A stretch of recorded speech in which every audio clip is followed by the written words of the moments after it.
Anggota Brimob Polri gugur di kawasan markas KKB.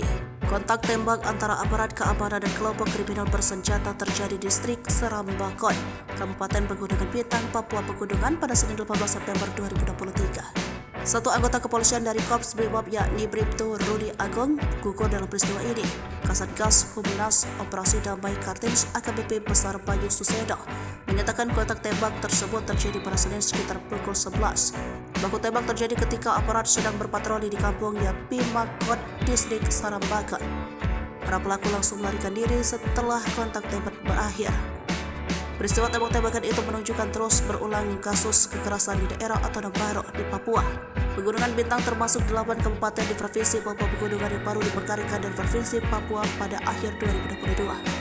Pegunungan Bintang juga disebutkan sebagai salah satu basis KKB di Papua Pegunungan. Berdasarkan data Komisi Nasional Hak Asasi Manusia, terjadi 54 kasus kekerasan di wilayah Papua selama 8 bulan terakhir.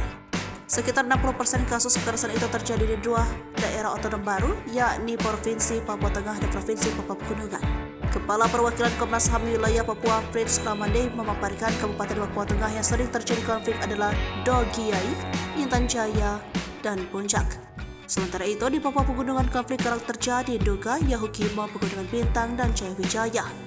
Juru bicara Jaringan Damai Papua, Yan Christian Warinusi, mengatakan konflik antara TNI Polri dan Tentara Pembebasan Nasional Organisasi Papua Merdeka terus mengakibatkan korban jiwa. Oleh karena itu, Yan berharap kedua belah pihak bisa melakukan perundingan dan dialog untuk menghentikan konflik yang terjadi.